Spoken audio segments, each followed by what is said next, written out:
Amigos y amigas, bienvenidos y bienvenidas a Conversando con el Man, un espacio creado por el Movimiento Animalista Nacional con la finalidad de conocer un poco más, de saber un poco más de este maravilloso planeta, de todos los habitantes que compartimos este fantástico espacio vital y cómo ser mejores, cómo darnos más espacio entre nosotros, cómo conseguir esa ansiada, esa anhelada convivencia armónica.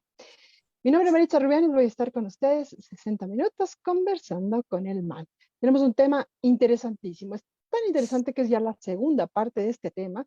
Concedió muchísima atención y muchísimo interés. Y sabemos que este también ha tenido muchísima acogida porque hicimos una cajita de preguntas en nuestras redes sociales y ya tenemos algunas de ellas. Pero antes de empezar con nuestro tema, quiero empezar con nuestros segmentos. Ustedes ya saben. ¿Qué hubo, man? ¿Qué pasó en el mundo? ¿Qué pasa más allá de nuestra tierra? ¿Y qué pasa dentro de nuestra tierra? Y les cuento que tenemos una grave denuncia que hacer desde este espacio. Como ustedes saben, pues nosotros, el movimiento animalista, no solamente entre comillas, estamos preocupados por los animales, estamos preocupados por todos los animales, humanos y no humanos, y también, pues, por supuesto, desde luego, obviamente, por los espacios vitales de todos los animales, humanos y no humanos. Y nuestro planeta está permanentemente amenazado por todas partes, y aquí en el Ecuador no nos quedamos atrás. La pandemia minera, la minería está amenazando seriamente la biodiversidad, el agua, el aire, la vida de cientos y cientos de personas, cientos, miles, millones de personas, porque no se preocupan por fuentes de agua, no se preocupan por ningún tipo de tierra, no se preocupan por la biodiversidad, no les interesa absolutamente nada.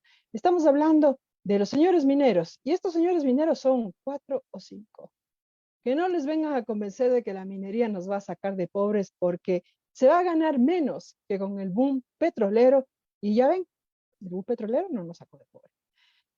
Alerta comunitaria, SOS Buenos Aires. La comunidad de El Triunfo de la parroquia La Merced de Buenos Aires, provincia de Imbabura, denuncia que la empresa minera Henry Ecuadorian Exploration and Mining pretende usar la fuerza pública del ejército ecuatoriano.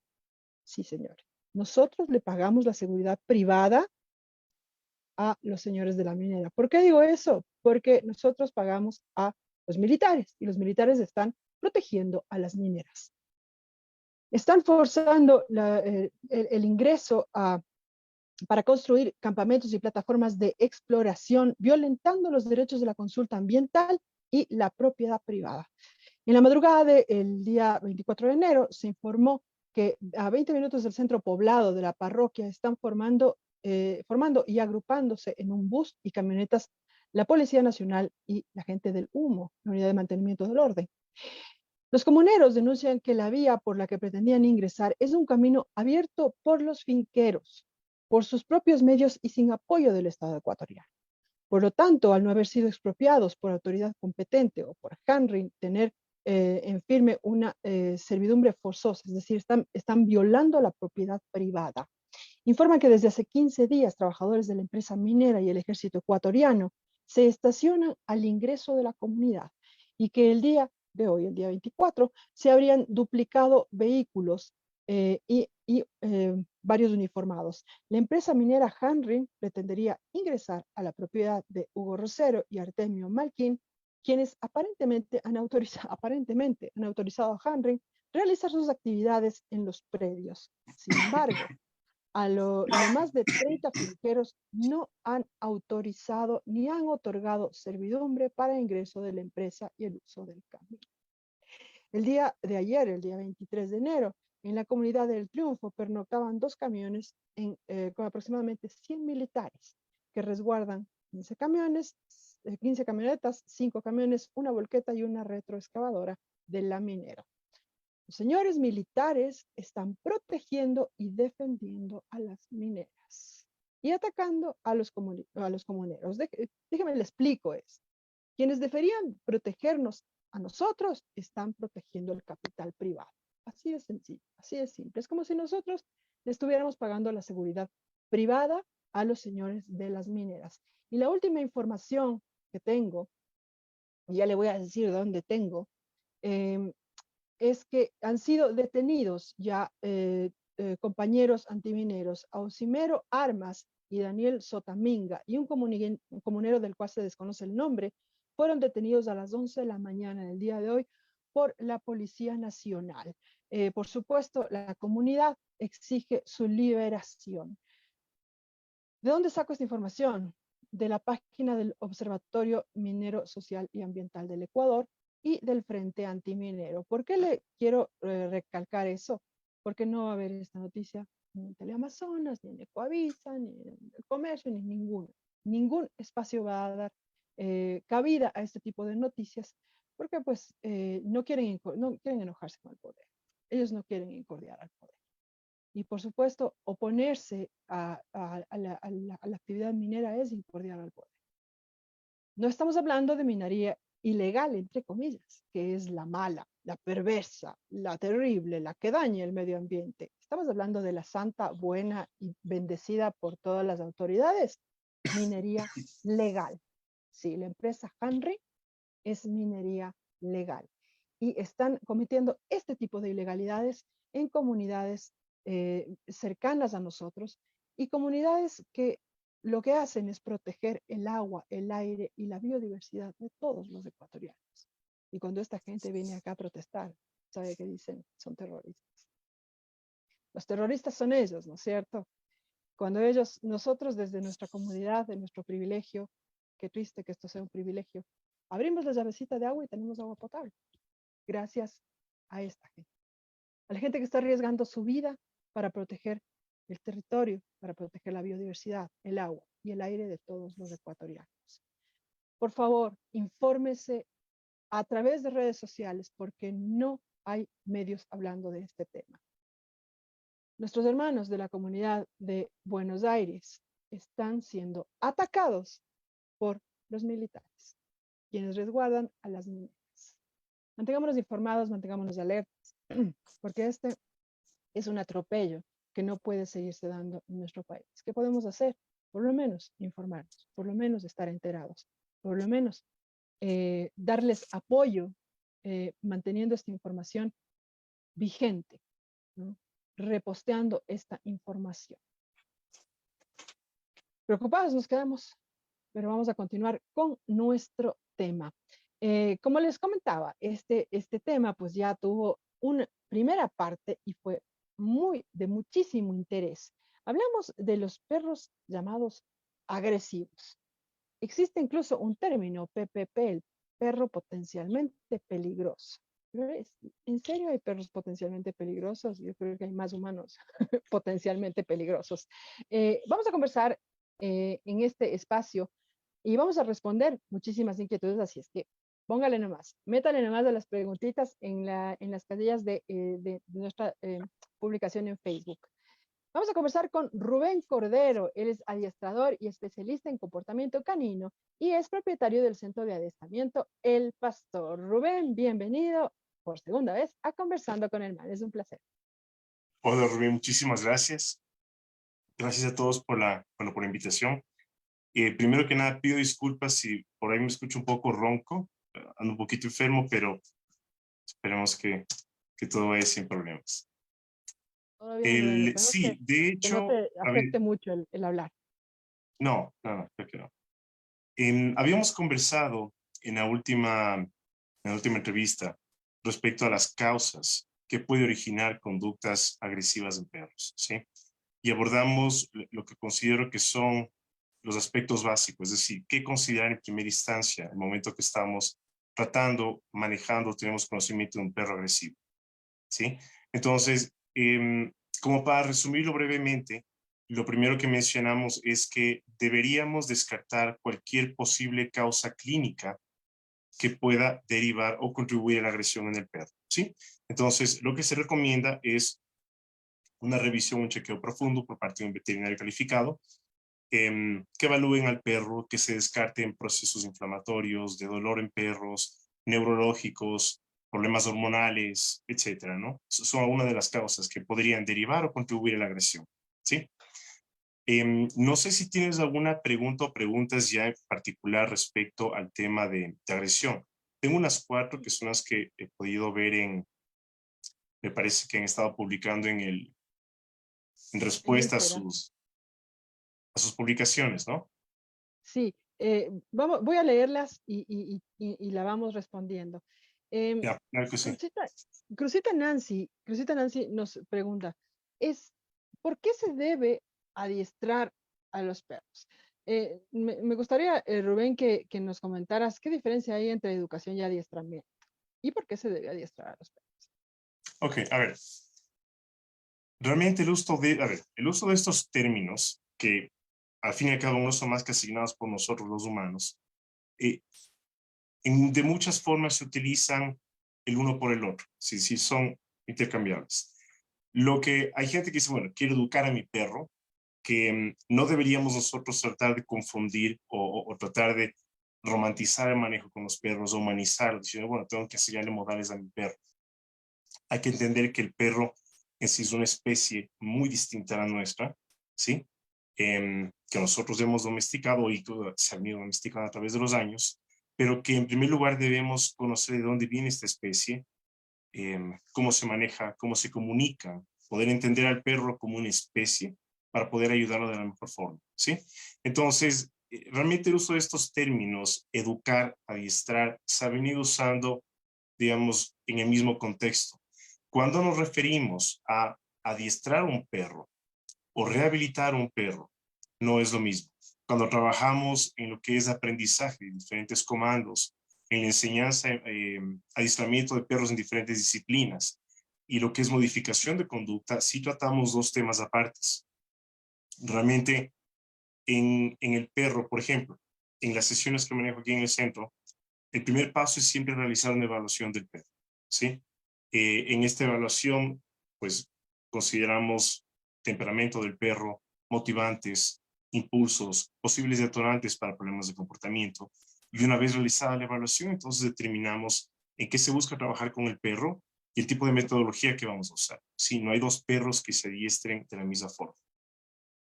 Entonces, cuando nos referimos al tema del adiestramiento, a lo que generalmente hacemos, va a haber redundancia, referencia, es a la enseñanza de nuevos, por ejemplo, comandos, sea el caso de comandos de obediencia, si es que perros que se van a entrenar para diferentes actividades deportivas, rastro, búsqueda de personas, detección deportiva, entonces hay un proceso y se enseñan ejercicios, etcétera. Cuando trabajamos con problemas de comportamiento y vamos a todo lo que es modificación de conducta, lo importante es siempre determinar la causa de la conducta, ¿sí? Entonces, hay muchas veces, por ejemplo, decimos, bueno, quiero mandar a mi perro a que se adiestre a una escuela porque hace pedazos las cosas de la casa, porque se ha comido los muebles, porque hace huecos en el jardín, ladra a todo el mundo que pasa por la puerta, etcétera. Y muchas veces no nos damos cuenta que todo esto no son más que síntomas, ¿sí? Posiblemente de ansiedad por separación, de estrés en el perro, de aburrimiento, etcétera. Entonces, no todo se arregla enviando al perro a una escuela, ¿sí? De hecho, muchos de los casos yo recomiendo que no se lo haga porque hay casos particulares en los que yo considero que tiene que manejarse y trabajarse con los propietarios.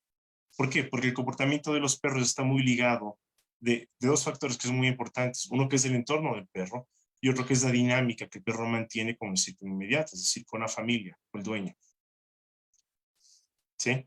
Ya. Entonces, en ese aspecto, modificación de conducta, adiestramiento, sí serían 2 cosas aparte, ¿no?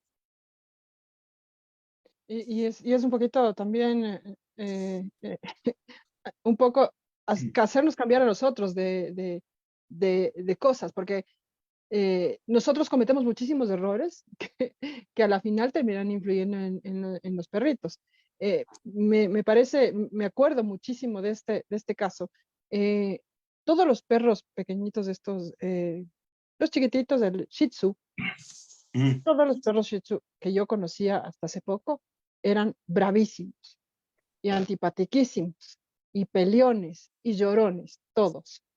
Hasta que conocí a Clarita, la perrita de una conocida mía muy querida, Y este es una divina. Ella anda por todo lado, se acaricia con todo el mundo, es amiga de todo el mundo, se lleva bien con todos los perros, no ladra, es una maravilla. Entonces yo veía la actitud de ella, de mi amiga, y le dejaba Clarita en el piso. Y la Clarita andaba por aquí, por allá, y se subía y se bajaba la Clarita. Y claro, estaba pendiente y todo, pero en cambio los otros perros siempre arriba, ¿no? Acá arriba, y en la cartera, y en el bolso, y en las piernas. La Clarita hacía de su vida lo que le daba la gana, ¿no?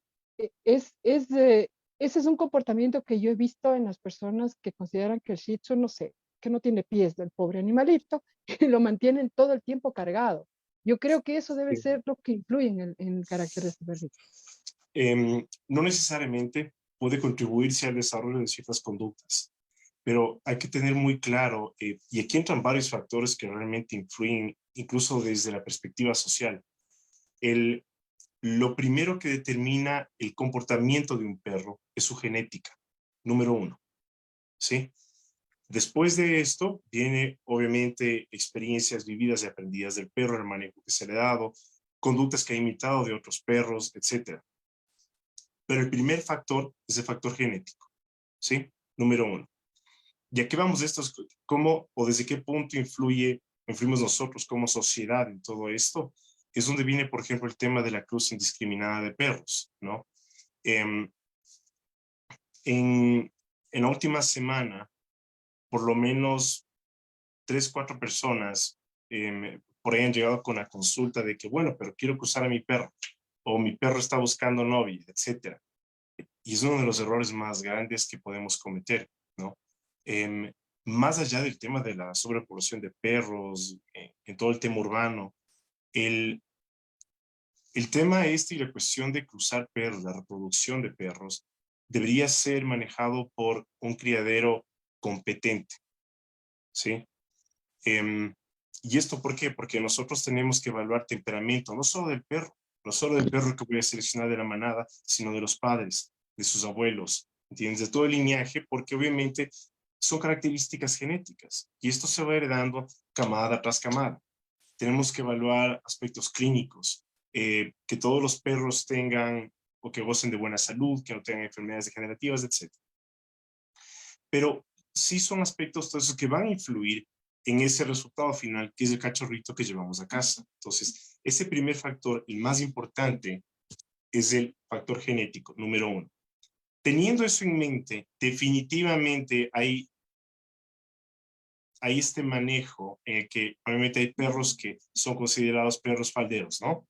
Entonces, el Yorkshire Terrier, el Shih Tzu miniatura, el Shih Tzu, otras razas Toy y demás.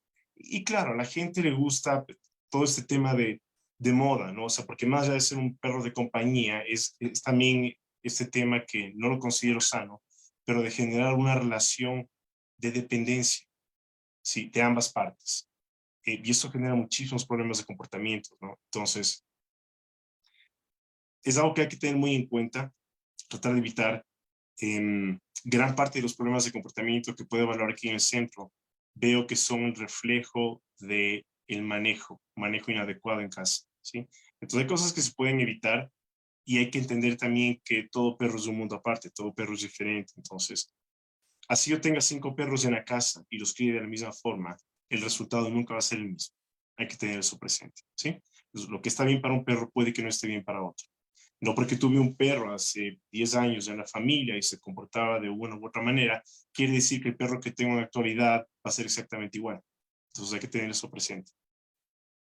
Es muy simpático lo que dices, Rubén, porque tenemos la tendencia de decir, el perro es así, y los perros gustan de esto. Es decir, encasillar al animal como que fueran todos iguales, ¿no? No consideramos que cada animal tiene, como tú decías, un factor genético y también tiene su carácter, su genio. Hay perros que les gusta una cosa, hay perros que no les gusta, hay perros que reaccionan ante una u otra cosa de diferente manera. O sea, son Sí, individuos sí, y punto, definitivamente. son seres individuales.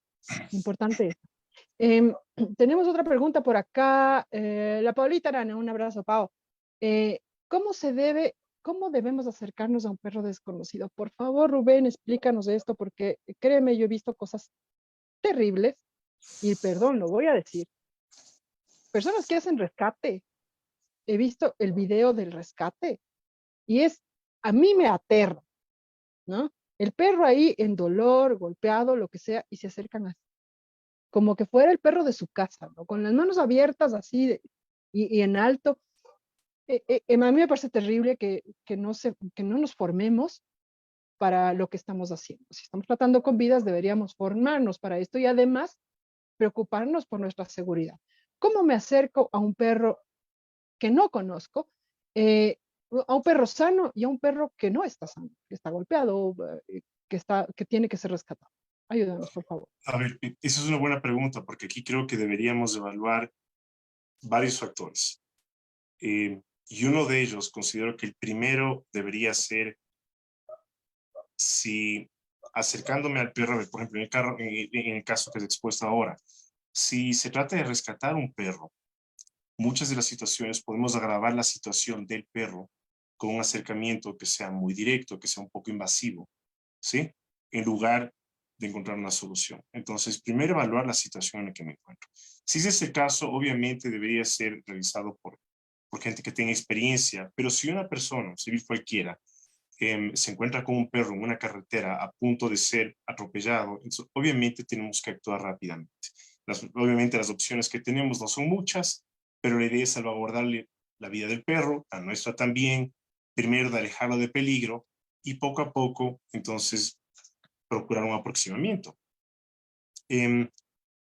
Generalmente, cuando tratamos o cuando hablamos del caso de agresión o reactividad en perros, esta necesidad constantemente de acercarse a un perro, sea extraño, sea de la calle, simplemente porque yo lo quiero acariciar y demás, no es tanto un problema del perro como un problema nuestro, ¿sí? Entonces, en la mayoría de casos, recomiendo a la gente, no lo hagas, o sea, no hay una razón para hacerlo, ¿sí? Salvo que previamente primero, no sé, estás con un amigo, tiene su perro, o sea, mira, puedo acariciar a tu perro, me puedo acercar, etcétera. Pero como regla general, nunca realizar un aproximamiento que sea muy frontal hacia el perro, si es que no es un perro que sea sociable, si es que no sé identificar ciertos, digamos, el lenguaje corporal del perro, solo cuando un perro está contento, cuando está sociable, cuando un perro está un poco más serio, o el perro dice, hey, quietos, esto no es para mí. Entonces, si es que no sabemos interpretar todo eso, hay que ser prudentes. Hay que ser prudentes igual con los niños, con el manejo de niños, con perros. Sí. No a todo perro le gusta ser abordado de esta forma. Y muchas veces el error más grande que cometemos es venir hacia el perro de esta forma, ¿no? Entonces, y hay muchos perros que lo pueden interpretar como una amenaza. Y el perro va a responder ante esa situación, obviamente, como si fuese una amenaza, ¿sí? No hay necesidad de hacerlo. Si es que ves que es un perro que probablemente se siente un poco tímido, un poco inseguro, que está guardando distancia o que está buscando mucho contacto directamente con el propietario, tratar de evitar esas situaciones. Lo mejor, si es que hay el tiempo, si es que hay el espacio, es procurar que sea el perro quien se acerque a uno, ¿sí? El perro, y puede ser señales o gestos, incluso microgestos tan sutiles que el perro sí sabe interpretar, que pueden llevar a accidentes. Entonces, y es incluso el caso en el que van a haber perros que interpretan el contacto visual directo como algún tipo de amenaza, se sienten amenazados por ellos, ¿sí? Entonces hay que evitar ese tipo de cosas. No hay necesidad de coger y abordar directamente a un perro. Lo prudente sería esperar que el perro se acerque a nosotros, al ritmo del perro. Nunca procure invadir el caso del perro. Obviamente todo depende de la situación, pero lo sano, lo prudente sería invitar al perro con algún tipo de recompensa a lo mejor, deja que coma de la mano abierta, no intentes invadir el espacio del perro y ve hacia atrás, deja que el perro te siga, ¿sí? No de la otra forma. Esto es, me estás hablando a mí, porque es la pinche manía, o sea, es el perro está ahí y uno ganas de tocarle al perro. ¿Sí? Es la loquera de tocar al perro. No, no, Yo y me yo te entiendo declaro culpable. perfectamente. Sí, o sea, yo soy igual, yo veo perros por acá sueltos en el barrio y demás, y claro, yo he venido trabajando algunos años ya con perros, pero no todo el mundo tiene que tener, digamos, esa experiencia o esos años ya conviviendo, trabajando con perros y demás. Em, pero sí, lo prudente sería siempre coger hacer las cosas con mucha cautela, tomarse su espacio, conocer al perro primero, pero nunca hacerlo de esta forma, ¿no? O sea, nunca muy ni por encima del perro, ni tratar de abordar al perro, ni movimientos bruscos, etcétera. Solo como regla general. Obviamente dentro de esto mucho más detalles y especificaciones, pero estamos hablando de forma general. Dentro de estas reglas generales, me gustaría que me esclarezcas una duda que yo personalmente tengo y que, bueno, ya no tanto, porque bajo mi experiencia, a mí me funcionó esto. Ujú, En rescates, eh, el ponerme abajo, es decir, no acercarme al perro así, desde arriba, ¿no? Sino ujú, más bien sentarme. Y a mí me pasó en muchas ocasiones que me tocó sentarme a unos 20 pasos del perro e irme acercando a perros que estaban golpeados y tal. Porque yo sentía que esa era la manera de que el animal no sienta que yo le voy a hacer daño, que yo le voy a agredir. Además está en dolor, está asustado, etcétera, etcétera. Entonces yo me sentaba, ¿no? Yo me ponía como al nivel del perro y sin mirarle a los ojos directamente. A mí eso me funcionó. Y otra cosa que me funcionó fue no acercar con las manos abiertas. Es como que el perro no va a distinguir si tú abres la mano para acariciarle o abres la mano para pegarle. Entonces, yo no todo siempre, perro. Sí. ajá, siempre mi actitud fue, y yo he visto esto en los primates, hacen esto, mi mano así, Ujú. y esto como que, no sé, se le digo, mira, huéleme, no te voy a hacer nada. He tenido mucho mejores resultados de esa forma. Sí, a ver, y no estás equivocada en esto, y de hecho tiene una razón muy lógica. El momento que el perro exhibe dominancia, el momento que el perro se siente amenazado, como muchos animales, lo que hacen es aparentar de mayor tamaño. Entonces el perro se eriza, muchas veces se levantan orejas, el pecho y el área torácica se expande y demás. Y no lo hacen solo los perros. Entonces hace mucho sentido el que una imagen de tamaño superior pueda ser más intimidante a un perro que una que esté más a su nivel, ¿sí? Entonces sí, definitivamente eso hace sentido. El permitir que un perro te vuela, por ejemplo, no hacerlo directamente, sino muchas veces con perros, ciertos perros, ciertos casos de reactividad, lo que hago es nunca un aproximamiento directo. ¿Okay? El perro está presente y yo lo ignoro totalmente. Es como si yo estuviese haciendo otra cosa. El perro simplemente suele estar ahí.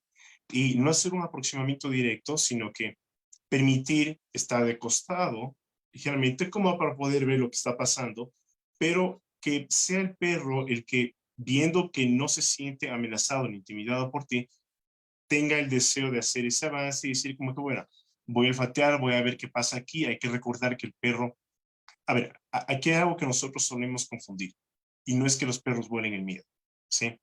Pero el tema, y hay que tener en cuenta que el primer plano de comunicación de los perros es visual, no es olfativo. Lo primero que el perro hace es identificar el lenguaje corporal de otro perro a distancia, y en base a eso vamos a ver una primera respuesta del perro. El lenguaje, el lenguaje corporal de ese perro va a ser una respuesta al lenguaje corporal del otro perro, ¿sí? Y vamos a notar que cuando hay algún tipo de aproximación más amistosa entre perros, generalmente suele ser un acercamiento lateral, es decir, no es frontal directo, sino que hay perros que se empiezan a exhibir de lado, ¿no? Es como que, mírame, huéleme, toma, aquí está, como que, ven, infórmate un poco, ¿no? Cosa que no suele pasar en casos donde hay una reactividad mucho más frontal, ¿ya? El, ¿Y por qué tenemos que saber esto? Porque mucha gente cree, no, pero es que es la energía y la vibra y todo ese tema. Eh, a ver, lo primero que el perro analiza en una persona y en otro perro es todo este lenguaje corporal. Y los perros son expertos en esto.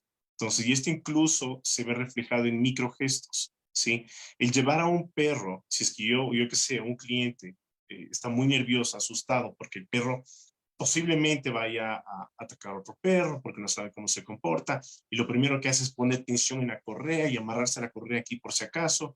Viene otro perro, jalamos al perro, limitamos la expresión natural del perro, que es a través de ese lenguaje corporal, y estamos interrumpiendo ese canal de comunicación que el perro naturalmente tiene.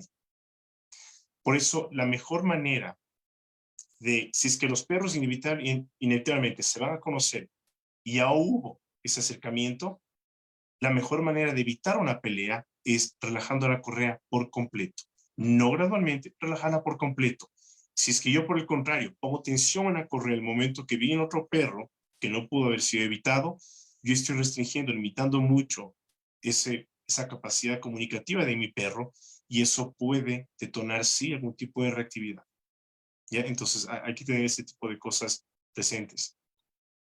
Y esta es una de las razones por las que no recomiendo que la mayoría de los casos de agresión o reactividad en perros sean manejados dentro de una escuela, es decir, en una modalidad de internado. Sé que muchas lo hacen, personalmente no estoy de acuerdo con ello. Creo que son conductas que son en muchos casos el reflejo de manejo adecuado del perro y el entorno del perro. El momento que envías al perro a una escuela, ¿cierto? O sea, cualquiera, cambia el entorno, el perro aquí socializa más, tiene más espacio, pasa con otros perros, el manejo que los doy es muy diferente probablemente al que se le dé en casa, y la respuesta del perro no es la misma. Entonces tengo un perro aquí que aparentemente es un perro problema en casa y que es un perro sumamente sociable. Entonces, esas son pequeñas cosas que hay que tener muy presente, y es por eso que recomiendo que todos estos casos de reactividad, agresión, problemas de comportamiento en perros, yo prefiero manejarlos de la mano de los clientes, y sea el propietario el que aprenda a manejar a su perro. Sí, el que aprenda a identificar señales en el perro, a leer el lenguaje corporal del perro, conocerlo un poco más, porque aunque no lo creas, hay gente que tiene perros por años y los conoce muy poco. Entonces, ese tipo de cosas creo que son muy importantes. Muchísimas gracias, Rubén. Clarísimo. Una preguntita más. Por acá dice Aleja, mi perro se ha vuelto agresivo. ¿Qué hago para ayudarlo? Era un perro dócil y amigable. Y de pronto, ¡pum!, se puso agresivo. Cuéntanos, Ya, por favor, Rubén. em, perdón. Difícilmente un perro muestra conductas agresivas o reactividad de la nada. ¿Ya? Suelen haber cambios, sean cambios fisiológicos en el perro, sean enfermedades que se van presentando, sea una edad avanzada y demás, siempre hay cambios. Entonces, es muy poca información como para coger y dar un diagnóstico, y obviamente no podremos hacerlo sin haber evaluado al perro primero, pero lo primero que yo haría, y que siempre tengo que hacer mucho énfasis en esto, es descartar cualquier causa clínica que pueda derivar o contribuir a la agresión. Número uno, si es que eso está claro, entonces tengo que analizar qué edad tiene el perro, si es un macho, si es hembra, si es un perro esterilizado o es un perro entero todavía. Y hay que tener en cuenta que hay diferentes factores que pueden contribuir al cambio de comportamiento del perro. Depende mucho del temperamento del perro, y es posible que existen perros que fácilmente se estresan o se llenan de ansiedad por cambios que nosotros podríamos considerar que no son de mucha importancia. Hay perros que se ven afectados porque el perrito con el que convivía de repente se fue a otro hogar, porque salió un miembro del hogar o entró un miembro al hogar, un miembro nuevo con el que esté Ok. conviviendo. Todo eso son cambios en el entorno inmediato, en el círculo inmediato del perro, y suelen generar también cambios de comportamiento, modificación en la conducta. Puede ser una de las razones. Es posible que el perro ya sea un perrito de edad avanzada, y si es que hay procesos de dolor, es posible que el perro esté presentando, digamos, un estado como de irritabilidad constante, ¿sí? No porque sea mal genio, no porque sea cascarrabias, pero a lo mejor no le gusta ser tocado, manejado mucho, porque tiene dolor articular, neurológico, etc. Entonces, hay casos en los que incluso trastornos gastrointestinales en perros pueden derivar en cambios y modificación en la conducta. Entonces, hay que tener presente un sinnúmero de factores. Mi recomendación sería, lo primero, llevarlo donde algún, no solo es adiestrador, pero una persona que también conozca el tema conductual, y que sea esta persona quien lo evalúe, tomando, obviamente, un montón de cosas y parámetros de consideración. Pero eso, una evaluación por una persona competente, para que, conociendo al perro, entonces le pueda dar, sí, no sé, un diagnóstico un poco más certero, de dónde parte la conducta, qué se puede hacer y cuál sería la expectativa, que también eso debe quedar muy claro. Pero eso antes después de descartar una cuestión física, ¿no? Porque como decías, podría ser físico, puede tener algún mal, algún dolor que le Sí, cause sí, sí, esta definitivamente, definitivamente. Y a veces nosotros pasamos estas cosas por alto. Em, reacción. dentro de, bueno, dentro de todos los casos que se han visto, Te voy a mencionar algunos brevemente. Casos de, por ejemplo, perros que han empezado a mostrar conductas agresivas hacia perros y hacia personas, y resulta que mucho de esto es contribuido por un desorden hormonal en el perro. En ciertos casos, el hipotiroidismo genera cambios en el comportamiento del perro también. Hay cuadros de hipotiroidismo en perros que no son muy evidentes. Entonces, siempre es prudente que con un veterinario calificado, obviamente se revisa el perrito, ver que no tenga procesos inflamatorios de dolor, neurológicos, etcétera. Que digan, mira, sabes que sí, el perro está en buen estado. Entonces ya sabemos que después de hacer exámenes y revisión, que esto puede ser únicamente un tema conductual. Y partimos desde ahí. Pero lo prudente es siempre descartar primero causas o aspectos clínicos para la agresión o reactividad. Listo, clarísimo, Rubén, gracias. La Malu Camacho nos pregunta, mi perro cuando salimos en manada es agresivo. No muerde, salimos en manada, es agresivo. No muerde, pero alborota a todo el mundo. En cambio, cuando salimos solo los dos, es súper miedoso y no disfruta del paseo. ¿Qué debo hacer? Se pone bravísimo cuando tiene a los panas que le acolitan, pero solito es miedoso. ¿Qué hacemos? Yeah. A ver, hay que entender que el comportamiento en manada es muy distinto a un perro solo, ¿sí? No es lo mismo tener o manejar 5 perros en la casa que tener uno solo. Es más, hay casos en los que pueden parecer perros completamente distintos, ¿sí? Los perros, hay que entender que el perro es una especie social. O sea, los perros se manejan en grupos, los perros se entienden en grupos y el comportamiento de uno también va a desencadenar otro tipo de comportamiento en otros perros. Entonces, ellos tienen esto muy presente, ¿sí? Así como, por ejemplo, hay conductas en las que los perros o un perro que normalmente no es agresivo, si ven o identifican un perro con cierto comportamiento en un parque de perros, por ejemplo, pueden ir todos a atacar y es como si todos los perros decidieran hacer cargamontón, ¿no? Son conductas que se presentan y dice, bueno, pero mi perro nunca lo ha hecho y ahora viene y lo hace. El comportamiento grupal de manada en perros es muy distinto al comportamiento de un perro solo. El comportamiento de un perro sin su propietario suele ser muy distinto al comportamiento de ese mismo perro en las manos de alguien más. Entonces, hay una serie de factores aquí que pueden estar entrando en juego. El entorno en el que estoy con el perro, el entorno puede reflejar un comportamiento completamente distinto en un perro. Es decir, puede que mi perro se sienta súper relajado, tranquilo y sea una caminata muy amena si es que lo llevo a un parque abierto, tipo bosque, etcétera. Pero si es que lo llevo al parque, perdón, del sector y es un poco más transitado y muchos buses y carros y motos, etcétera, y el perro está mucho más tenso, ¿no? Entonces hay que tener una serie de factores aquí en consideración. No creo que sería adecuado el pretender dar un diagnóstico, ¿no es cierto?, con tan poca información y sin haber conocido al perro. Entonces, creo que nuevamente lo mejor es que la persona se vea asesorada, obviamente por un especialista en comportamiento canino, que se evalúa el perro. Hay casos en los que a los perros se los puede evaluar, por ejemplo, aquí en el centro, y sí existen casos en los que yo considero que es pertinente hacerlo en el entorno del perro, ¿sí? Porque van a haber conductas, obviamente, que en un centro, que en un lugar ajeno no se van a presentar. Pero creo que ese debería ser el primer paso. Ya sabes, mi querida Malo, entonces una evaluación al perrucho que se hace el canchero porque está con los panas, pero solito se muere de miedo. Mónica nos pregunta, ¿hay zonas del cuerpo más sensibles en perros agresivos? Es decir, aquí no le toquen, porque ahí está ya. A ver, es muy relativo y va a depender de una serie de factores. Hay perros que habrán tenido alguna cirugía estética absurdas, como el cortar orejas, cortar cola y demás, y si es que no hubo una recuperación adecuada, el perro obviamente ha generado cierto tipo de sensibilidad, ¿sí? Y no le gusta ser tocado ahí. Que si el perro está pasando por procesos de dolor inflamatorios, obviamente va a evitar ser tocado en esa área.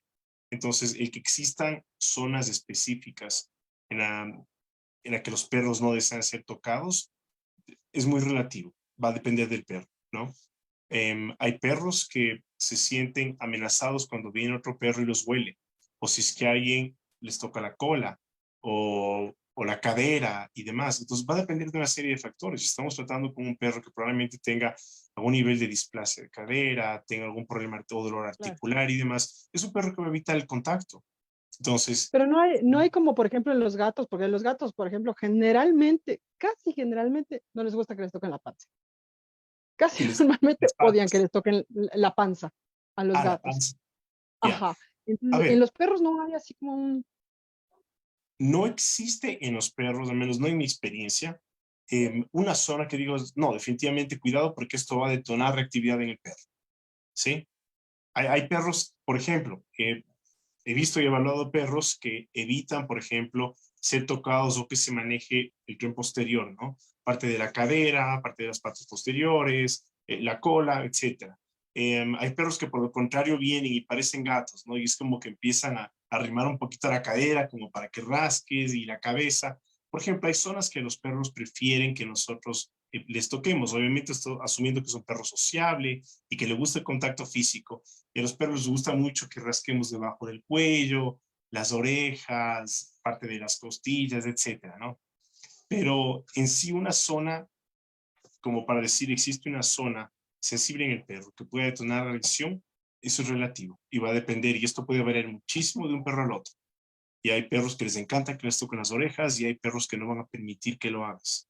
Entonces, depende mucho del perro al perro. Listo. Nancy Cruzita nos pregunta, Olis, una consulta. ¿El que los cachorros pasen los primeros meses de vida con su madre influye para que controlen su carácter? ¿Les hace más Y, tranquilitos estar perdón, con mamá? para, Para que controlen su carácter. ¿Los hace más equilibrados de estar con mamá más tiempo? a ver, no siempre. Hay una edad que debe cumplirse. Nunca se recomienda que los cachorros sean destetados, obviamente, tempranamente o que sean separados de la camada inicial antes de las 7 u 8 semanas. ¿Sí? Entonces, nunca separar un cachorro antes de esta edad. Eso es lo recomendable. Primero, lo primero que va a definir el comportamiento del perro es el aspecto genético, nuevamente. ¿Y por qué menciono esto otra vez? Porque mucha gente tiene a veces la idea de que, bueno, mi perro es agresivo, yo lo rescaté, seguramente sufrió maltrato, seguramente lo recetaron de forma temprana de la madre y eso no siempre es el caso, ¿sí? Así como podemos tener un perro que fue probablemente destetado a las 4 o 5 semanas, fue mal manejado, y el perro resulta perfectamente sociable, tanto con personas como con perros. El primer factor que determina el comportamiento es el aspecto genético, número uno. Obviamente, si es que estamos hablando de un perro de padres estables, de buen temple, de muy buen temperamento, sociables, etcétera, siempre es recomendable que el perro permanezca esas primeras 7 a 8 semanas con la madre y la camada inicial. Hay incluso conductas y problemas de comportamiento que también se presentan si es que el perro permanece mucho tiempo, cambio con su madre o con los hermanos. Entonces, hay casos y hay casos, ¿no?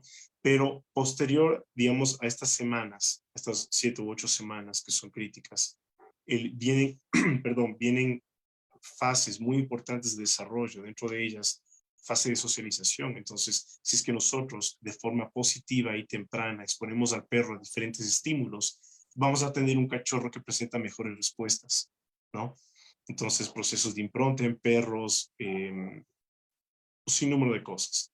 Pero la idea es, si tienes un cachorro, el cachorro pasó esas primeras 7 u 8 semanas con la madre, con la camada inicial, procura exponerlo gradualmente y de forma positiva a diferentes estímulos. Esto quiere decir diferentes entornos, ruidos, superficies, que socialice con, si es posible, diferentes especies también, gatos, yo qué sé, si por ahí tiene gallinas, etcétera, no lo sé, con otros perros de diferente tamaño también. Entonces, esa considero que es la parte más importante. Listo. Tenemos otra pregunta acá. Dice, ¿cómo manejar, Mónica nos dice, cómo manejar un ataque de perros de mandíbula poderosa? Como podría suceder en el pitbull. ¿Qué hacer cuando la mordida es inminente? ¿Qué es lo que tenemos que hacer? Yo les diría, por favor, no griten, que me Sí, parece que eso exaspera más la situación. sí, creo que debería ser la regla número uno. A ver, definitivamente en esto es más prudente tomarse 2, 3 segundos para respirar y entonces tomar una decisión. Lo primero que la gente hace en muchos casos es pretender tirar agua, no funciona con todos los perros, o pretender jalar al perro de la cola o de las patas posteriores. Y ahí hay que tener mucho cuidado al hacer esto porque van a haber perros que no van a soltar la mordida, ¿sí? Hay molosos, hay perros definitivamente con mandíbulas muy poderosas y con una presa muy fuerte que no van a soltar. Entonces, lo que podríamos estar ocasionando sería un posible desgarre. Si es que el perro está o agarrado a alguna zona crítica del otro perro, realmente lo que vamos a hacer es empeorar la situación, ¿sí? Entonces, si es que el ataque es inminente, la pelea se dio, lo mejor que nosotros podemos hacer, ahora, te soy súper sincero, en esto entra mucho en juego la experiencia de la persona. Si es una persona que ha tenido perros anteriormente o se ha manejado perros grandes, fuertes y demás, sabe a lo que se está metiendo. Si es que no tenemos experiencia alguna, entonces procurar siempre buscar ayuda de otra persona, porque hay 2 o más perros en la pelea, ¿sí? Y probablemente yo solo pueda manejar 1, máximo 2 de ellos, dependiendo del tamaño y de la fuerza del perro.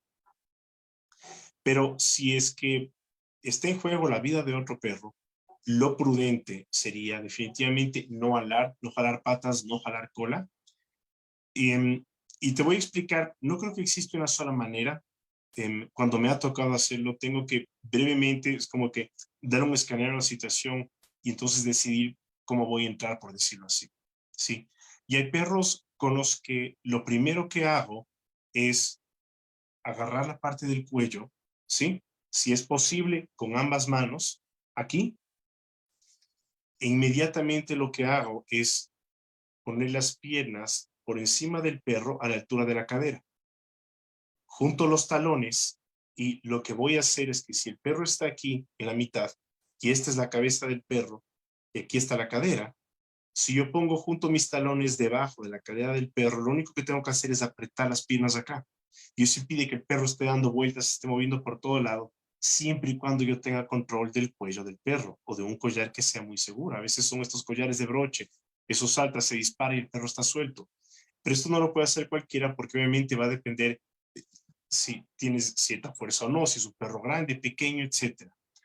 Y dependiendo de todos estos factores, lo más prudente en algunos casos es simplemente poner o la correa o me saco el cinturón o cualquier cosa que pueda hacer un poco de presión aquí, en esta zona del cuello del perro, preferiblemente justo atrás de las orejas, ¿sí? Y debajo de la mandíbula, y apretar un poco, porque eventualmente el perro lo que va a hacer es que va a abrir, ¿sí? Y voy a tener mejor control del perro una vez que el perro ha soltado, porque lo tengo inmediatamente con el cinturón o con la correa. Yo consideraría que ese método probablemente es más seguro para una persona que no tiene experiencia, ¿sí? Pero vas a ver rescatistas, adiestradores, personas que ya manejan perros competencia y que saben lo que se exponen, generalmente ya saben cómo manejar al perro, ¿no? Entonces la respuesta obviamente es mucho más rápida. Si es que no tienes experiencia en eso, lo más prudente es buscar un cinturón, buscar una cuerda, lo que sea que pueda poner alrededor del cuello del perro. Inmediatamente, apenas el perro soltó, relajo un poco, no queremos asfixiar al perro y trato de controlar al perro obviamente con la correa un poco alejado, pero tratar de mantener la calma siempre.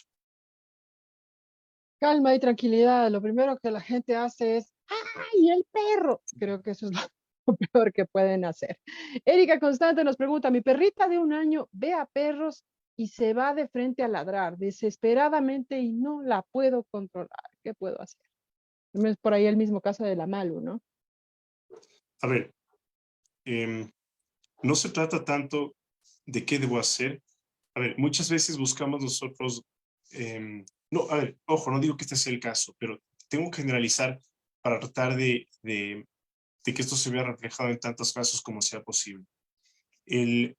Lo primero que tenemos que hacer es siempre preguntarnos de dónde parte el comportamiento, porque solo cuando entendemos la causa podemos entonces abordar ya luego estos síntomas, que es lo que realmente estamos viendo.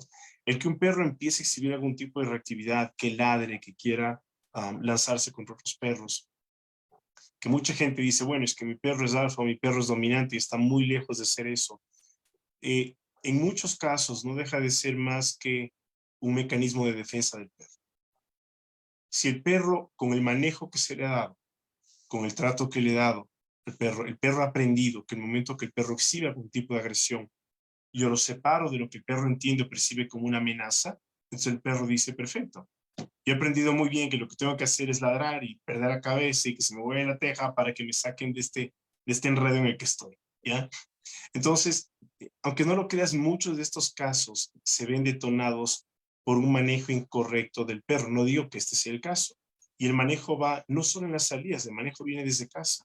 El manejo viene desde cómo yo motivo a mi perro, cómo estimulo cognitivamente a mi perro, cómo lo manejo, conoce mi perro no algo de obediencia básica y demás.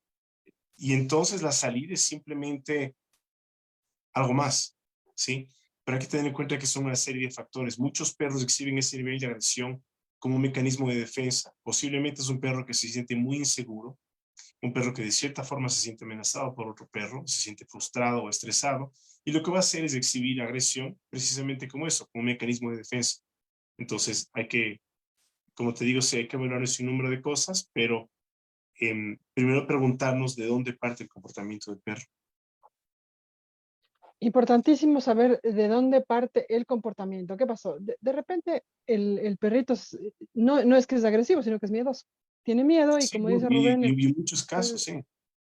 el perro aprendió que pega alaridos, entonces le quitamos de ahí, entonces ya sabe, ¿no? Me asusto, me pongo histérico y me quitan del sitio en donde me Sí. asusten. Entonces es un comportamiento aprendido. Habría que evaluar, como dice Rubén, cada caso es diferente. Nancy Cruzita dice, recién veía un video en el que ah, tutor, dice la Mónica Gabriela Borges.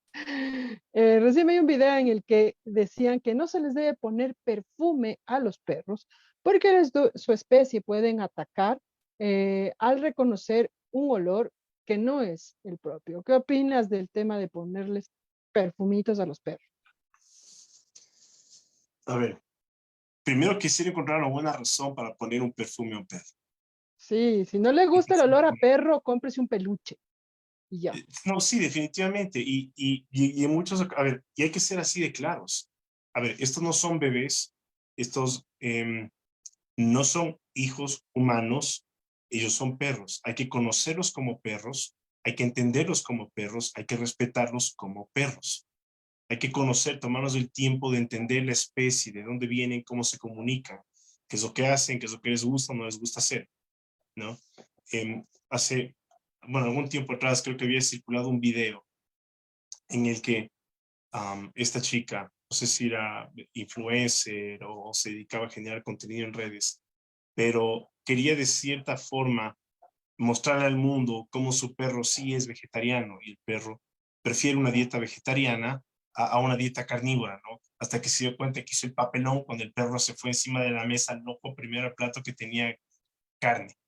Entonces, a ver, hay cosas que un perro no necesita, ¿sí? Y lo peor que podemos hacer es nosotros tratar de sobrecompensar, sean por carencias nuestras o carencias que asumimos en el perro o en su desarrollo o en su crianza, y verlas reflejadas en un manejo incorrecto en el perro, ¿sí? Entonces, más allá de que si un perro se va a ver atacado o no, si es que hay otro perro que percibe un olor, creo que me inclinaría más por el lado de procuremos hacer lo correcto con los perros, porque realmente en mi experiencia lo que veo es que gran parte de las conductas se originan ahí. Sí, gran parte de los problemas de comportamiento vienen desde el manejo. Sí, no todas, obviamente, habrá otras que vienen, sí, son parte del desarrollo del perro, sin duda, pero un factor muy importante en todo esto es el manejo, y eso es lo que nosotros tratamos de cambiar en día a día. Por favor, ellos tienen un olfato muchísimo más desarrollado que el nuestro. Y ellos nos aguantan a nosotros con todos nuestros olores. Así es que si no quiere, no le gusta el olor a perro, tenga un peluche, que eso no le va a provocar olor. Adriana Ríos nos dice, ¿cómo hacer que mi perra pueda convivir mejor con mi gata? Mi perra tiene 8 años y la convivencia con la gatita ya tiene 3 años. Ya ha pasado bastante tiempo y no se lleva bien con la gata. A ver, ¿Cómo le hacemos? no se llevan y probablemente no lo hagan, ¿sí? A ver, ¿qué es lo que pasa? Em, los impulsos en el perro son un reflejo, digamos, del instinto. Hay perros que tienen un impulso de presa mucho más fuerte Hay perros que no lo tienen. Entonces, ¿a qué me refiero con esto? Van a haber perros que naturalmente buscan matar a otros animales, aves, roedores, incluso ganado, ¿ya? Eso no los hace malos, eso no los hace, y no hay que satanizar este tipo de conductas sin entenderlas primero. Ese impulso de presa que hemos reflejado en un perro, de caza y demás, en primer lugar va a ser producto de la genética del perro. Y te voy a contar una historia pequeñita. Una amiga me llamó un día gritando vuelta loca porque el Yorkie, el Yorkshire Terrier que juega con su hijita, que le lame las manitos y a veces la cara, resulta que se zafó de la correa, persiguió una rata en el Parque de la Carolina, hasta matarla y sacudirla como si fuese un pedazo de toalla. A ver, Los tenemos que entender yorkies que son cazadores de ratas, los yorkies. sí, exactamente, es un perro que Tremendo fue perro. hecho para eso. Es un perro Exacto. que por el tamaño que maneja, siendo un terrier, que generalmente son perros que suelen tener una presa bastante fuerte, es un perro que fue hecho de ese tamaño para precisamente hacer control de roedores, como lo son el Jack Russell Terrier, como es el Patterdale Terrier, como son algunos Fox Terrier. O sea, entonces, tenemos que entender primero que no todo perro es igual, es que tratamos o manejamos un perro mestizo en el que no conocemos la descendencia del perro. Podemos tener una caja de sorpresas, ¿sí? Y hay perros que nunca en su vida van a lograr convivir con otros animales. Y eso hay que aceptarlo y hay que buscar una salida a eso. Pero no puedo yo pretender tener un perro, no sé, pongamos un ejemplo, un dogo argentino, y pretender tener otros animales de granja y demás, un espacio abierto y tener el entorno perfecto y armonioso que siempre he deseado, ¿no? Entonces, va a depender mucho del perro, cada perro es un mundo, pero el comportamiento primero se ve determinado por eso, por la genética, y en este caso, y la caza, la presa en el perro juega un papel fundamental, ¿no? Entonces, no quiere decir que el perro sea malo, no quiere decir que el perro sea poco tolerante o que sea mal educado, no, pero es parte de la naturaleza del perro y posiblemente nunca le gusten los gatos. Posiblemente nunca se lleven bien, Ariane, entonces tu perrito y tu gata. Yo, en lo personal, te recomendaría tal vez un enriquecimiento del espacio del gato, para que el gato tenga su vida por arriba. Generalmente esto de usar repisas para los gatitos funciona muchísimo, y así el gato tiene su vida por arriba y el perro tiene su vida por abajo, y no se topan. O sea, claro, yo no podría discutirte porque em, mi conocimiento sobre gatos, literalmente cero. Entonces, no es lo mío, yo me he dedicado a perros desde toda mi vida, entonces, sí, si tú conoces bastante sobre gatos y sus comportamientos, que sí es un tema que yo ignoro, lo mejor sería que se asesoren con una persona, obviamente, que conozca esto y a lo mejor puede aportar y contribuir con muchas cosas que yo no puedo hacer. Ya sabes, Ariana, entonces asesorarse siempre es bueno. Y precisamente respecto a eso, Ariana mismo pregunta, ¿recomienda profesionales enfocados en la parte conductual? Aquí en el país no se ve muchos profesionales enfocados en la parte conductual. ¿Pueden recomendar algunos? Gracias por la información. A Realmente no hay ver, muchos, ¿no? no, no hay muchos. Recomendar, o sea, a ver, que se acuda a uno de ellos, sí, definitivamente. Em, Te soy sincero, es un tema un poco delicado. ¿Por qué?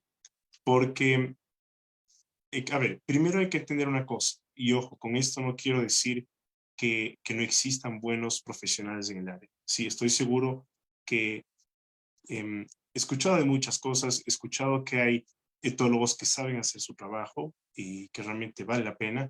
He escuchado otros que lamentablemente no logran tener buenos resultados. Entonces, pero es como en todo, absolutamente en todo. Va a haber gente que está realmente comprometida y apasionada por lo que hace, y va a haber gente que por más títulos que tenga no lo está. Entonces, posiblemente la mejor opción, la mejor alternativa sería consultar con el círculo de amigos, buscar recomendaciones incluso a través de redes sociales y que alguien pueda referirte a una persona. Ahora, yo no lo hago, ¿por qué? No por ser profesional, sino porque lamentablemente es una profesión, es una actividad en la que no nos relacionamos, y digo lamentablemente porque considero que es necesario, incluso para aprender unos de los otros y de casos que hemos compartido y manejado, pero lamentablemente no es así como se maneja. Entonces, suele ser una actividad, una profesión un tanto individualista, si es que se quiere decir, pero porque cada uno trabaja por su cuenta. Entonces, por desgracia, no nos juntamos más, por desgracia no socializamos más entre nosotros y demás. No quiere decir que no los haya, sino que lamentablemente no conozco mucha gente en digamos, en este tipo de negocio, en este tipo sea no solo para adiestramiento, pero sí especialistas en comportamiento. Pero estoy seguro que los hay, estoy seguro que hay muy buenos. Entonces, lo que yo podría recomendar es buscar recomendaciones a través de redes sociales, preguntar a amigos, preguntar a familiares, a lo mejor alguien por ahí te dice, ¿sabes qué? Yo tuve este caso, me fue súper bien con esta persona, indaga un poquito por ahí, ¿sí? Pero estoy seguro que hay muy buenos profesionales. Mi recomendación, sí, es la siguiente. Que la gente no tenga miedo de pedir explicaciones del por qué. Indaga, pregunta, ¿cuál es la metodología que utiliza la persona que te está asesorando? El tiempo que tiene de experiencia, porque, a ver, bien o mal se necesita experiencia en esto, ¿sí? No es lo mismo haber manejado 10, 20 perros que haber manejado miles de perros en tu vida. Entonces, la experiencia también te deja mucho. Pero eso tampoco quiere decir que toda persona que ha venido haciendo ese trabajo por 10 o 15 años sea la persona indicada para realizar el trabajo que necesitas, ¿no? Entonces, como regla general, no se trata, lamentablemente veo muchos casos en los que lo que se busca hacer es, claro, su perro tiene problemas de agresión y demás, vamos inmediatamente con un collar de agua, con un collar de púas o eléctrico y demás, y vamos a empezar a corregir el comportamiento. Hay herramientas de estas que pueden salvar la vida del perro, sí, pero ese no siempre es el caso. De hecho, en la mayoría de casos no lo es. Primero hay que indagar, conocer, evaluar al perro, determinar la causa del comportamiento y entonces decidir cómo abordarlo, ¿sí? Pero es un proceso que tiene que manejarse con, con responsabilidad, con disciplina y siendo bastante minucioso en eso. Así es, informémonos súper bien, ¿no? Porque vemos un letrero que dice, pediatra, les llevan al guagua al pediatra porque ven un letrero que dice pediatra, ¿no es cierto? Nos informamos de qué pediatra es, etcétera, etcétera. Lo mismo tiene que ser con un adiestrador, un etólogo canino. Importantísimo estar súper bien informados. Tenemos un Sí, montonón de preguntas y poquitito de tiempo. vamos rápido entonces. El de una. ¿Qué puedo hacer para que mi perro no salga como loco a ladrar a personas cerca de la casa y atacar a los perros vecinos? La verdad, no sé por qué es así. Porque en el parque él es amiguero con otros perros. Para mí, el lunes está en su casa y está defendiendo su casa. Pues por supuesto Okay. va a salir. Pero ¿qué A puedo ver, hacer para evitar eso? a ver, primero, un, un pequeño tip por decirlo así. Hay que entender varias cosas. Si es que hay detonantes es cualquier tipo de estímulo o la presencia de algo que es lo que genere reactividad en el perro. ¿Ok? Identificar detonantes en el perro. Hay zonas que pueden generar reactividad, hay zonas de conflicto, hay situaciones que pueden generar estos conflictos. Es posible que sea la ansiedad, si es que el perro no sale con frecuencia, si es que el perro no realiza actividades enriquecedoras cognitivamente para el perro, sensorialmente enriquecedoras, posiblemente sea un perro que sale con mucha ansiedad, ¿no? Entonces, es un perro muy ansioso. Hay que recordar que la ansiedad puede generar o puede derivar en reactividad. Sí, el estrés también en perros porque genera como un estado de sobreexcitación, genera estados incluso en perros de irritabilidad. Entonces, un perro que recién salió es un perro que dice, por fin salida, ¿no? Y está vuelto loco y viendo que hay por acá, porque el perro va a exponerse a todos los estímulos que le provee el entorno. Si nosotros probamos hacer algo, y muchas veces recomiendo esto, ojo, no en todos los casos, pero procura tratar de cambiar el enfoque, la expectativa del perro en la salida. Si es que la expectativa del perro va a ser enfrentarme a todos los estímulos del entorno, obviamente el perro va a estar enfocado en todo eso y va a ser muy susceptible a cualquier cambio en su entorno. Si es que yo cambio la expectativa de la salida, por ejemplo, y lo que hago es que aprovecho para que una de las comidas de mi perro sea únicamente durante las salidas, entonces poco a poco lo que voy a hacer es que voy a cambiar la expectativa del paseo. Y el perro dice, bueno, llega un punto donde decido o me enfoco en todo lo que está en el entorno o aprovecho para comer, porque si no, me pierdo de una parte de esta comida. Sí, el jugar con el apetito a veces es necesario, no se trata de matar de hambre al perro, pero tenemos que encontrar un motivante. Ese tipo de comportamientos nunca se van a rehabilitar con aversivos, ejerciendo presión con el perro, castigando. No, eso puede inhibir comportamientos, ¿sí?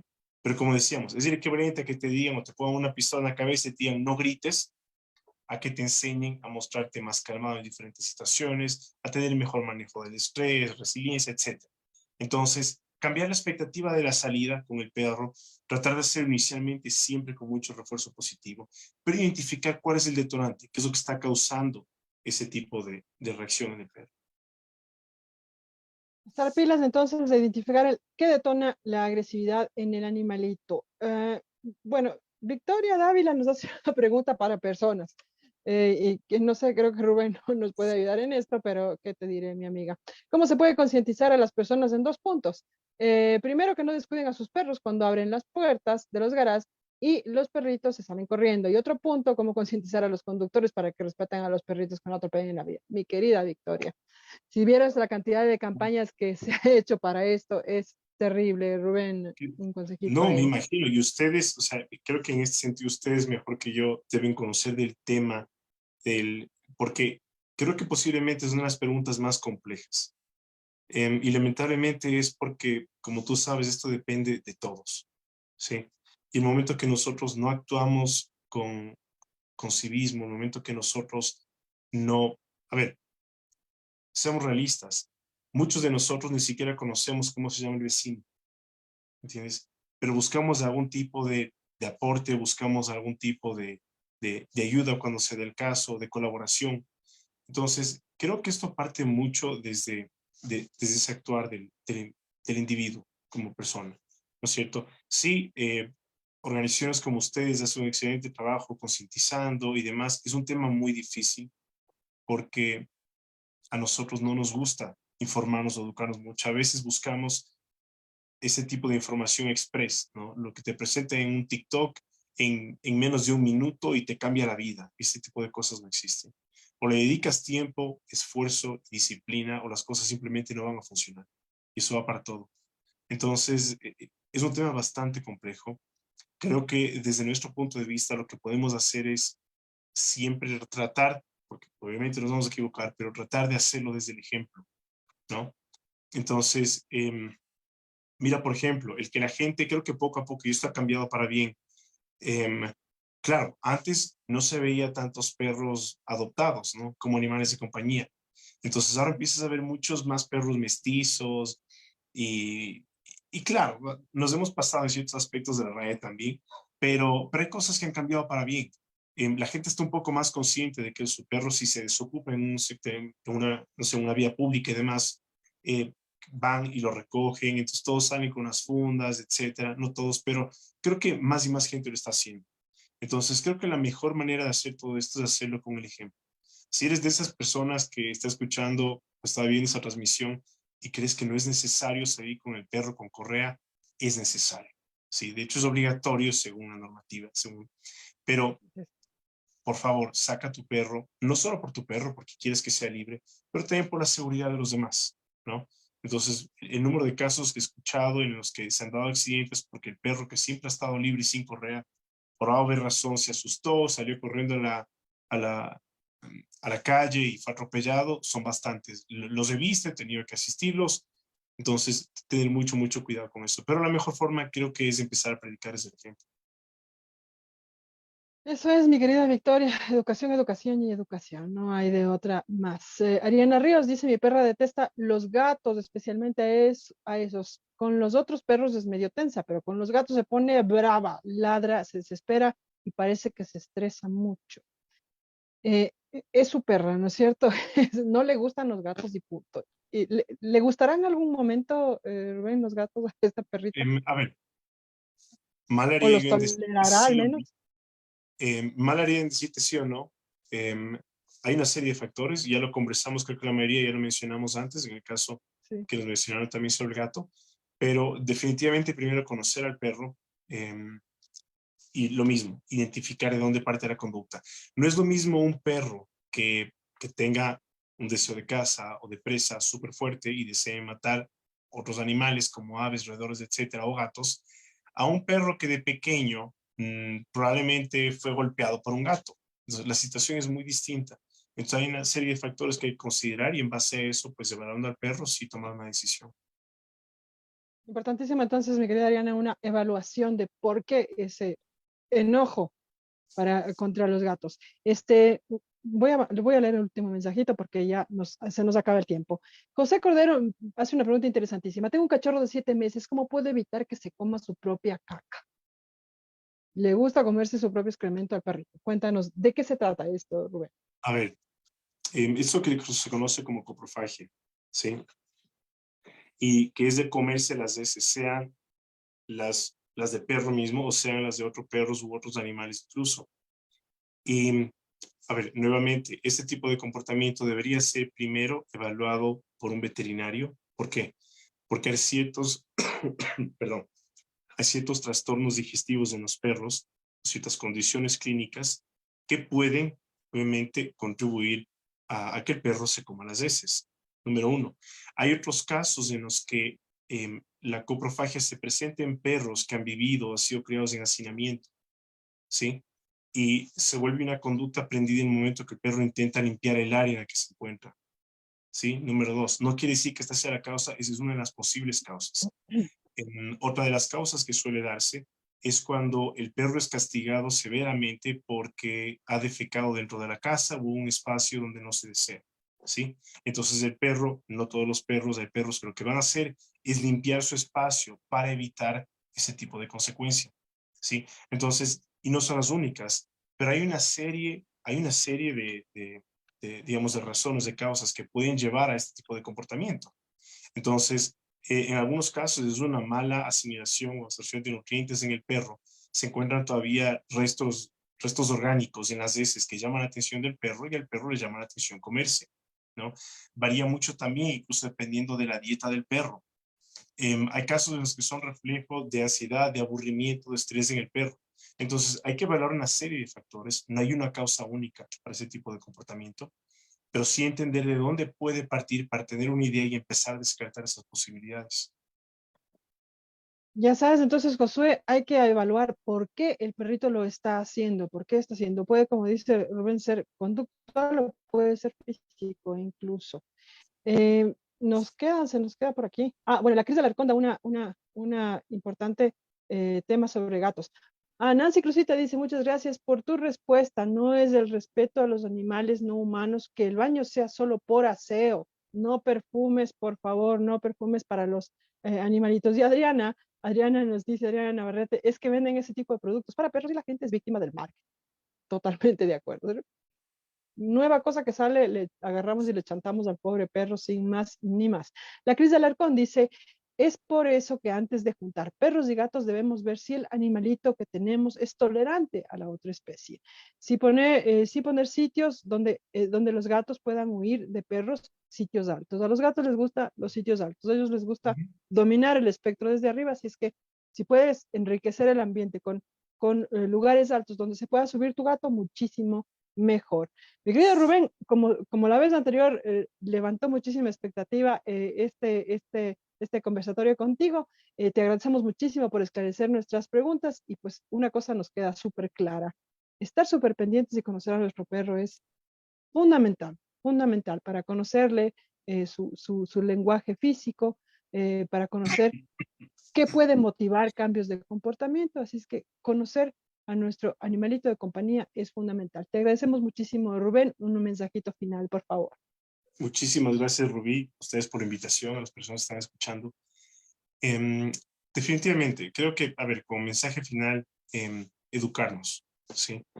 Que no nos inclinemos más por simplemente adoptar el aspecto emocional hacia los perros, de querer humanizarlos, de romantizar la crianza y el manejo de los perros, sino de buscar informarnos, porque creo que realmente todo se define en eso.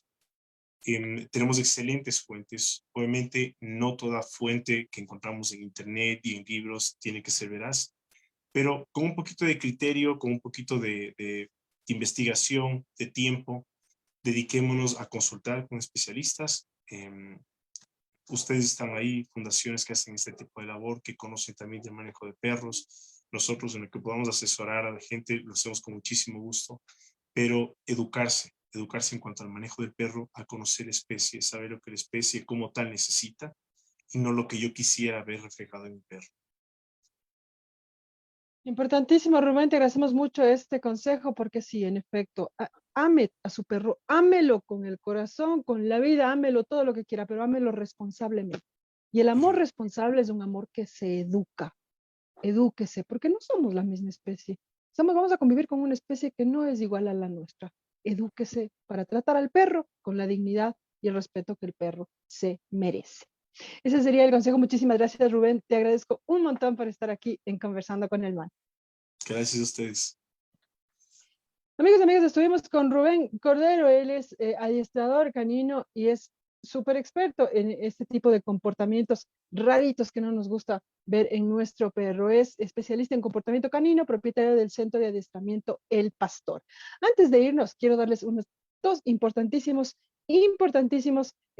anuncios. Primero, si ustedes quieren ser parte del movimiento animalista nacional, quieren meterle ganas a esto, porque necesitamos manos, siempre estamos necesitando manos. Pues bueno, se va a hacer un taller virtual para que tú puedas conocer un poco más de nuestra forma de trabajar por los animales y qué puedes hacer tú. Y si te gusta, te unes y te conviertes en animalista para trabajar juntos por todos los animales humanos y no humanos.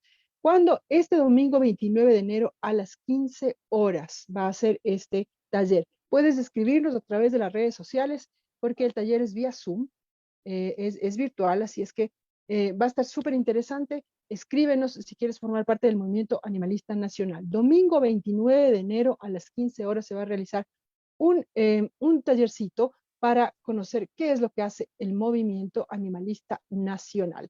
Y esta información me alegra muchísimo. Quiero invitarles a una fiesta. Sí, una fiesta. Este sábado 27, es la declaratoria popular del Día Nacional de los Derechos de los Animales. ¿Por qué? Porque nos da la gana, porque así es como debería ser. El 27 de enero debería ser el Día de los Derechos de los Animales. ¿Por qué? Fue el día en que salió la sentencia del caso Estrellita y fue el día en que la Corte Constitucional del Ecuador dijo, los animales en este país tienen derechos. En ninguna parte del mundo ocurre eso, amigos. En ninguna parte del mundo el Estado reconoce a los animales como sujetos de derecho. El primer país en el mundo es el Ecuador. Por eso nosotros, de forma popular, porque así queremos que sea, para empujar esta iniciativa, el día 27 de enero vamos a tener una verdadera fiesta recordando un año de la sentencia del caso Estrellita y la declaratoria popular del Día Nacional de los Derechos de los Animales. Tenemos algunas ciudades, 11 ciudades ya se han unido a esta hermosa fiesta que va a realizarse a las 18 horas en diferentes lugares del país. Está Quito, Guayaquil, Riobamba, Ambato, Ibarra, Loja, Latacunga, Tena, Zamora, Santo Domingo y Azogues. Estamos bastantitos ya para declarar este día como el Día Nacional de los Derechos de los Animales. Infórmate respecto al día, en qué ciudad, en qué punto va a ser en tu ciudad. Y si tú tienes una agrupación que trabajas por los animales, si tú quieres festejar con nosotros y estás en una ciudad que no ha sido nombrada, comunícate también para contarte qué es lo que vamos a hacer este día 27 de enero a las 18 horas en un montón de partes del mundo. Cordialmente invitados, síganos al Movimiento Animalista Nacional para que se enteren, para que sepan qué es lo que vamos a hacer y cuáles son los puntos de encuentro para festejar esta declaratoria popular del Día de los Derechos de los Animales. Sigan también a @LOA Ecuador, LOA, Ley Orgánica Animal, LOA Ecuador, en todas las redes sociales. Les mando un abrazo grande, muchísimas gracias por haber estado súper pendientes de este espacio. Para las personas que nos ven en diferido también un abrazo súper grande. El próximo martes vamos a estar aquí conversando con el man sobre estos temas importantísimos. Por favor, infórmese por las redes sociales sobre lo que está pasando con nuestros hermanos de Buenos Aires, de la Merced de Buenos Aires, que están en este momento bajo ataque. ¿Por quién? Por las mismas Fuerzas Armadas del Ecuador. Qué cosa terrible. Mando un abrazo grande. Mi nombre es Maritza Rubianes. Voy a estar el próximo martes aquí en Conversando con el Man. Tengo una linda semana. Un abrazo grande. Gracias, Rubí. Gracias, querido.